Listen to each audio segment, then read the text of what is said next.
All right, so I wanted to make this video. This video is gonna be sorry, I feel like shit. My allergies are killing me. But I wanted to make this video. It's gonna be a much more of a serious video. Like, there's not gonna be a whole lot of joking in this video because it is about a serious topic. And I feel like I had to discuss this video or discuss this situation in the video, that this problem that America has, and it all involves three shootings that has happened in the past week. Three young people, two of them are teenagers. One of them is honestly barely even an adult. Like, they've been adult for like a year. Were shot, and two were pronounced dead after these events occurred. And I had to talk about them because these situations that were in that resulted into these were fucking wild. Starting out with Peyton Washington. She was a cheerleader for high school, and she was I think she was hanging out with her friends somewhere, and she went to get into her friend's car, and when she got into her friend's car, she realized she was in the wrong car. She was in someone else's car that was also in there with her, and obviously immediately she left the car and went to find her real friend's car. She got in, but the guy followed her, and I guess he knocked on the window to get her attention, and she must have thought he must be so pissed off right now. So she rolled down the window to apologize. But when she did, the guy shot her. She shot her twice, I think. And when he did it, she got a lot of damage to her organs and her spleen. She got shot in her leg and her back. And I guess she got shot enough times to damage her organs and her spleen, because that's a lot. And she lost her life due to that. I mean, it's pretty like, it just seems like so unnecessary to do that, because it's not like she was a threat at all. It looks like he was just finding a reason to use his gun at that point, even though she wasn't doing anything wrong. It was an accident. Like, it's a pretty common accident too. Like, it happened with my coworker and my mom. My coworker was leaving my work and accidentally got into my mom's car, and he was so embarrassed that he just ran out. My mom didn't hunt him down to get revenge for breaking into her car on accident. No, she laughed it off. I don't see how it's a problem. And it is just so scary knowing that this guy took this young lady's life because, she just made a mistake. Like, that's just how dangerous the world is. You can literally die over a mistake. But she, RIP to her, and I hope that her family's doing good. But this was on April 18th, and just 3 days prior, Kaylin Gillis, a 20-year-old who was in New York with her friends, they were going to do another one of their friends' house, and two of them were in their cars, and one was on a motorcycle. And at one point, they ended up losing cell service, so I guess they lost access to their GPS, so they couldn't get the right directions. And they pulled up into their friend's house, but it wasn't their friend's house. They pulled up into the wrong driveway, and the owner of the house immediately shot Kaylin as they were pulling in, and she lost her life.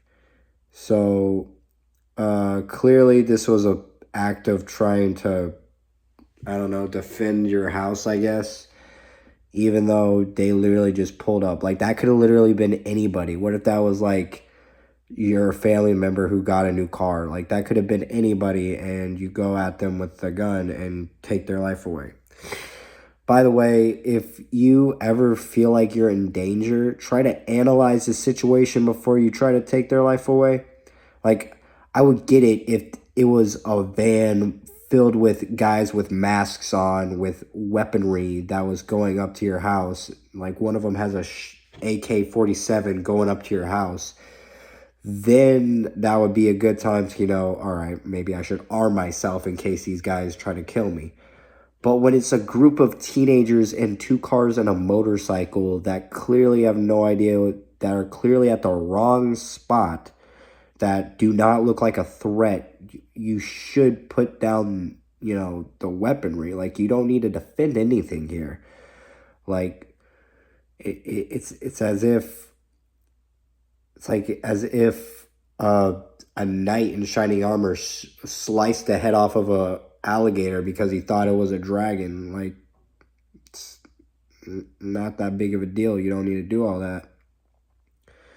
And then 2 days prior to Kalen, another young boy named Ralph Yarl, he was on his way to his friend's house, or on his way somewhere to, I think it was to pick up his little brother or something, and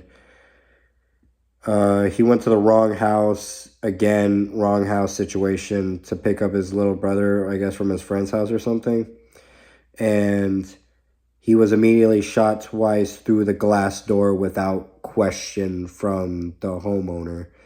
The homeowner immediately saw him and immediately shot him through the glass door, and he shot him again after he fell to the ground. And according to the homeowner, he did it because he was scared to death. Like, he was scared to death because of Ralph's size. Now, when I say that, you must be thinking that Ralph is some huge hunk of muscle, just can bench 500 pounds with his bare hands, with one hand. No, he was a pretty average-sized guy. He was 5'8" and 140 pounds. It's not like, the Hulk is walking up to your doorstep. Like, it's just a regular guy, and it's pretty clear that with that build, he could be a teenager. And even if he was big and bulky, there would be no confirmation that he was even a threat. But by some miracle, by some blessing, even after being shot in the head and shot again after falling to the ground, Ralph did survive and is expected to go through a full recovery, minus, scarring and potential long-term post-traumatic brain injury symptoms. So it seems like Ralph will be okay. Unfortunately, Kaylin and Peyton, they lost their lives. All prayers to them and their family and friends.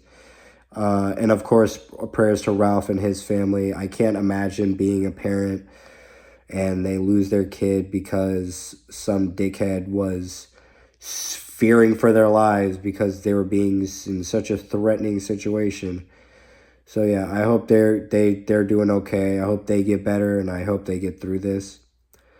But all I know is that if it was my kid with any of these situations, I'm hunting down whoever did it, and I'm making them go through hell. Like, I'm gonna make them wish that I would just shoot them already. But yeah, with all this, I just gotta say, like, we need to do better. Cause in the past few years, there was been a lot of situations just like this.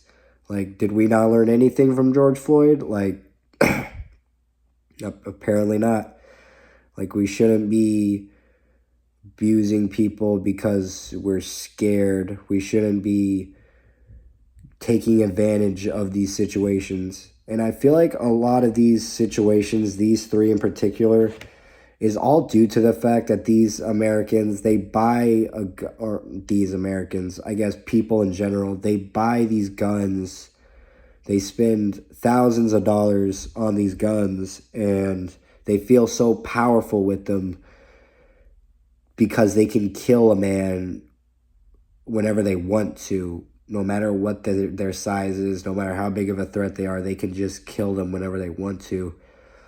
And the thing is, though, it's so rare to have to use your gun.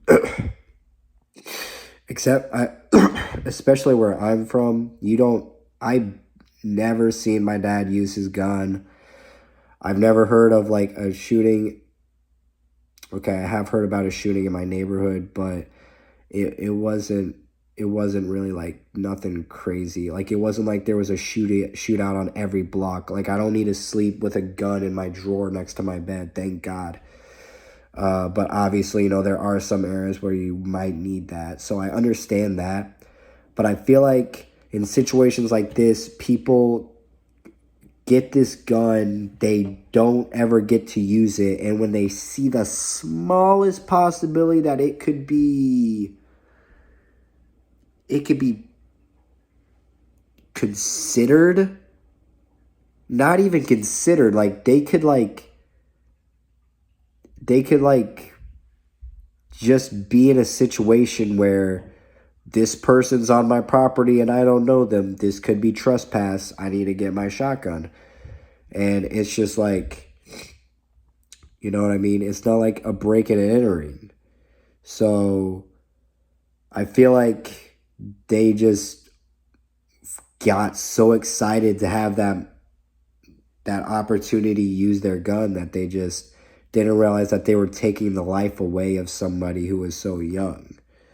You know what I mean? So yeah, with all that being said, yeah, RIP to these three. Again, prayers to their family. Thank you all for listening. I hope you all learned a thing or two. Just be careful. Be careful where you go. This is a crazy, crazy world, and you may not wake up to see tomorrow. Tomorrow's not promised. Neither is next week. The rest of today is not promised. Like anything could happen. That's just how crazy this world is. It's a cruel, cold world. Anything could happen at any time. It's just all part of God's plan. It's all part of God's timing. And sometimes the devil will intrude. He'll fill our minds with wrath and, just make our emotions into a knot that makes us want to hurt each other. We all live on the same planet. We just need to love each other. We need to show each other brotherhood. We need to see that we're all God's kids. And that we don't need to be afraid of each other to the point where we need to take each other's lives. That's not what we're doing. Tupac taught me that one of my favorite Tupac lyrics is, the only time we chill is when we kill each other. It takes skill to be real, time to heal each other. Like, there's a meaning behind that. Let's not hurt each other. Let's help each other. Let's be there for each other. That's all I got to say. And I hope you all have a great rest of your day. See y'all.